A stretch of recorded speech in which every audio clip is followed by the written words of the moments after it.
We're holding in the time of the Bein HaMitzrayim in the 3 weeks, and the Yid has to know what's expected from me at this juncture. What does HaKadosh Baruch Hu want from me? What's supposed to be my focus? Now we're going to just take one point and try to focus on it, and we're going to see how it really ties into this week's parasha. The Churban Bayis Rishon, we all know of the big three: Avodah Zarah, Gilei Arayos, and Sheikhas Damim.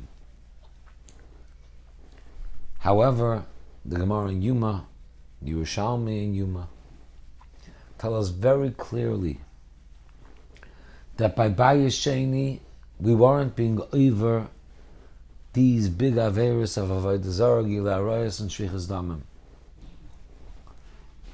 Not only that, we were sitting and learning the Yerushalmi's Lashon Miyageya B'Torah.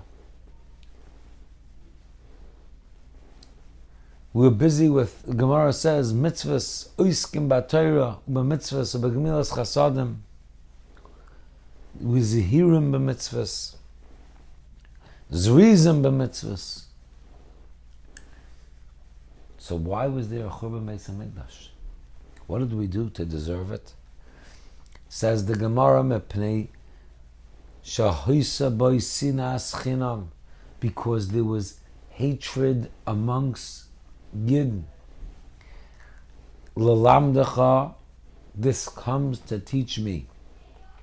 Sheshakol sinas chinam keneged gimel averos, avodah zarah, gilei arayos, and shvichas damim. Now it's very hard to understand. What's that supposed to mean? These averos are yerag val yava, the terrible averos. You're telling me sinas chinam is equivalent to these averos, so why isn't it yerag val yava? What the Gemara probably means, the effect, the cause, the destruction that comes from sinas chinam is worse, is more of a destruction than the destruction that comes from the Gimel Averos Chamuras. Why is that? And maybe the pshat is because Klal Yisrael is supposed to be Ke'ish Echad B'Leiv Echad. Klal Yisrael is one. We're one neshama, Nishmas Yisrael. And when there's pirud, when there's machlokas, when there's hatred, and that neshama is broken, that Klal Yisrael is broken, there, that's more destructive than the destruction of the Gimel Averos Chamuras. How is it that Klal Yisrael are doing mitzvahs, they're learning Torah, Gemilas Chasadim, everything beautifully, and yet they ended up with sinas chinam? Says the Heilige Netziv of Naftali Tzvi Berlin, says that's because it started l'shem shamayim. Everyone sees things their own way. They were being medaktik in mitzvahs, and they had their mahalach and avodas Hashem. And when their neighbor, their friend, had maybe a different mahalach and avodas Hashem, that caused that there was some hatred between them. You're doing it wrong. And it started l'shem shamayim and it turned into sinas chinam.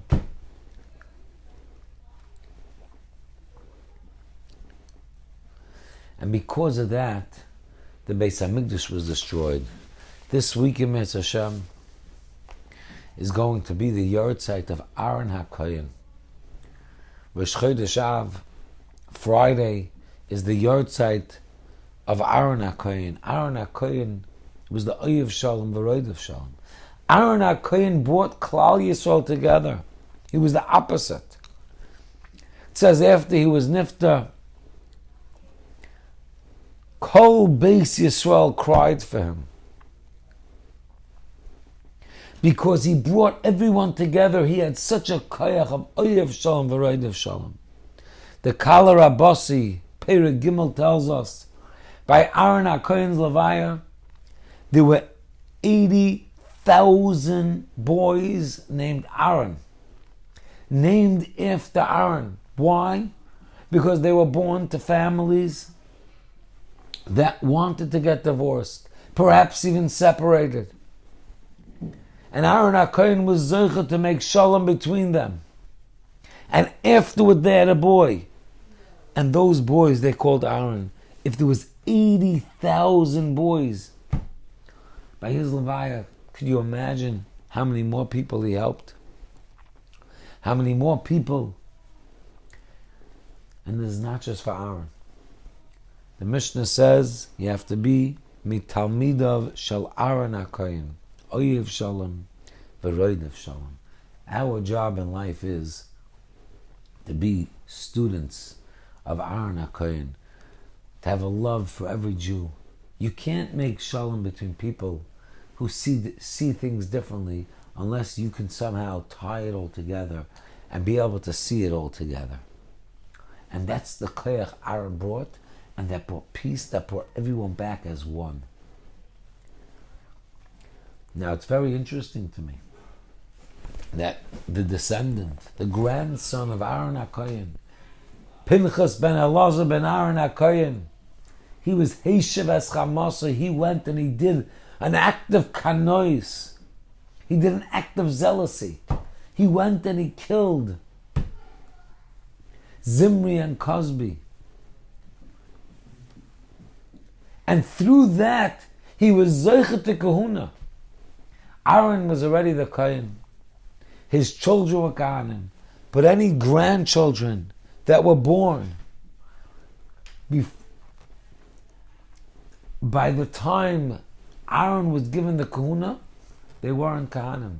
But Pinchas was Zoichet to Kahuna. And with that came Brisi Shalom. What does this have to do with Shalom?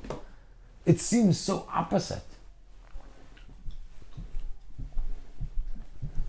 He had this act of kanais which was beautiful, but how does that bring to Shalom?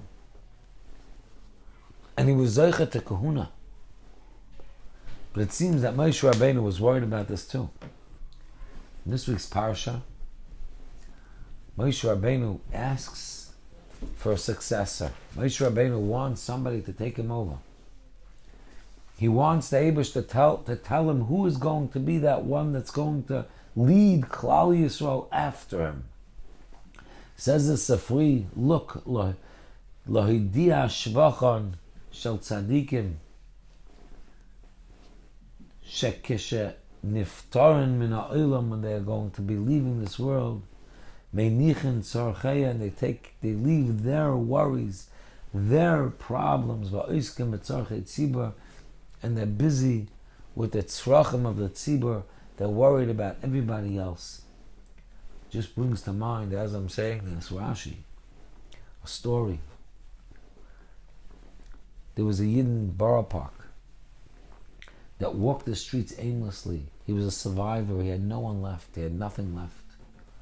And there was another Yid who had the time in his day to sit and talk to him, give him chizuk, listen to him. Who was that man? None other than the Rosh Yeshiva Zatzal Rabbi Aaron Kotler, who was definitely, probably the busiest man in Klal Yisrael at that point, besides for running Yeshiva Lakewood back and forth to Chinuch Atzmai. And one day he turns to this survivor and he says, "You're going to get married one day. You're going to have a daughter, and I'm going to dance by her wedding." And it gave him such chizuk. He never even thought he'd get remarried. And one day he got remarried, and he had a daughter which was the apple of his eye.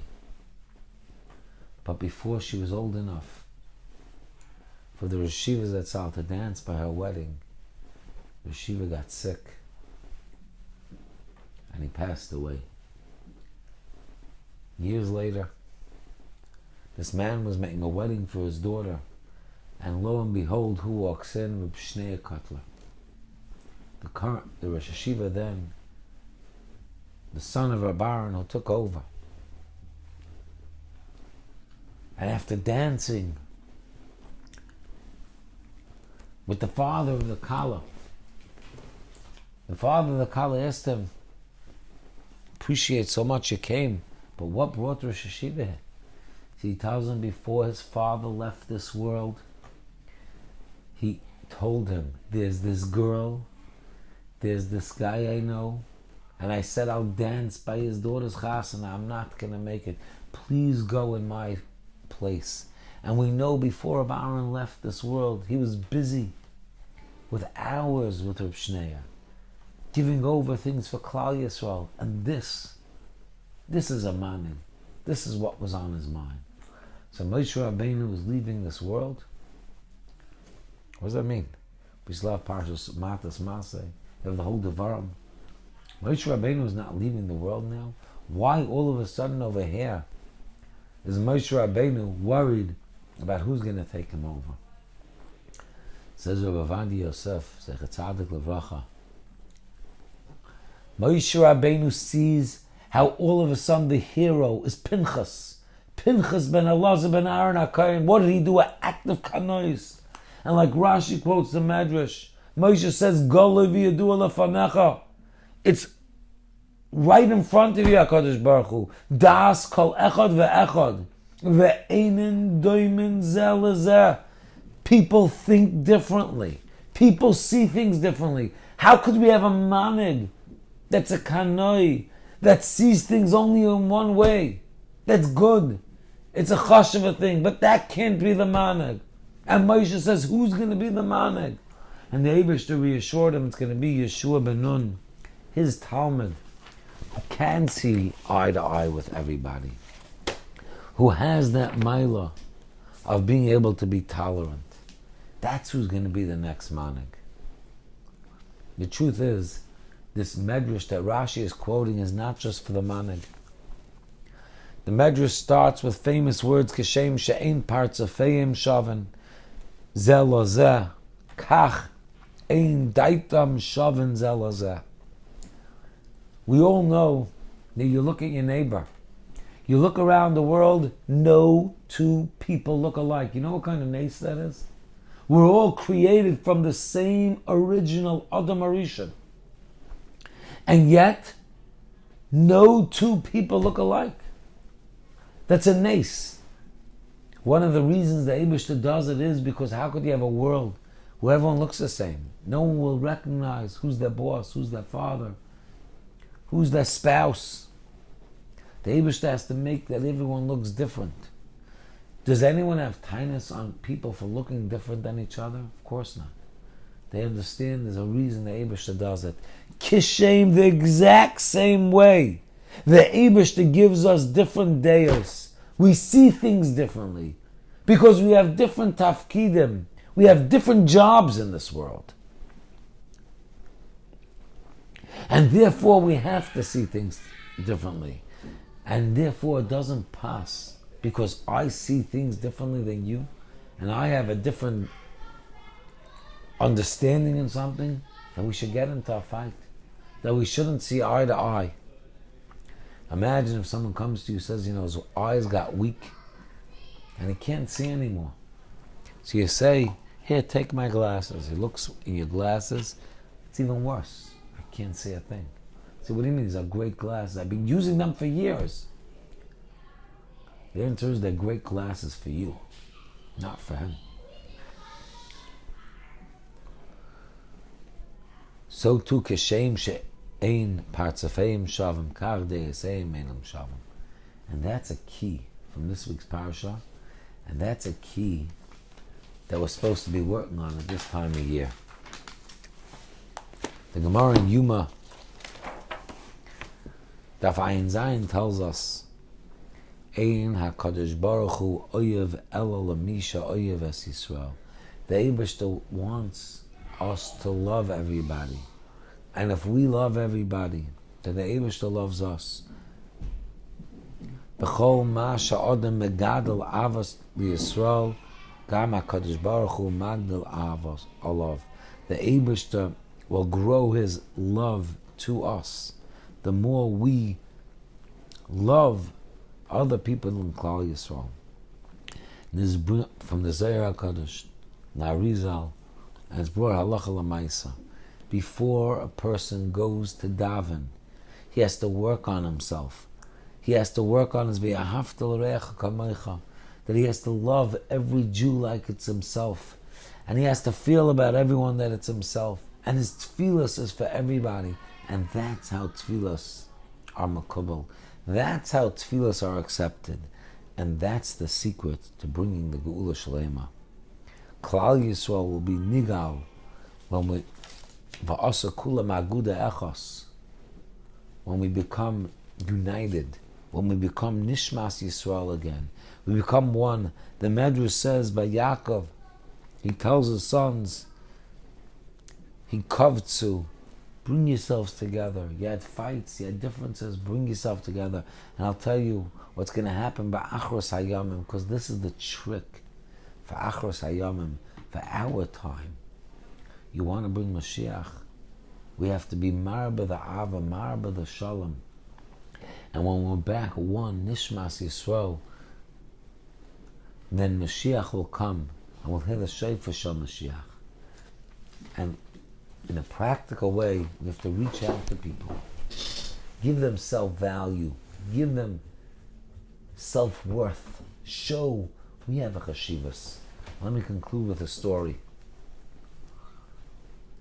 There was a bachar in Eretz Yisrael, and he had a kasha. He asked his Rebbe, he didn't have a teretz. Nobody had a teretz for him.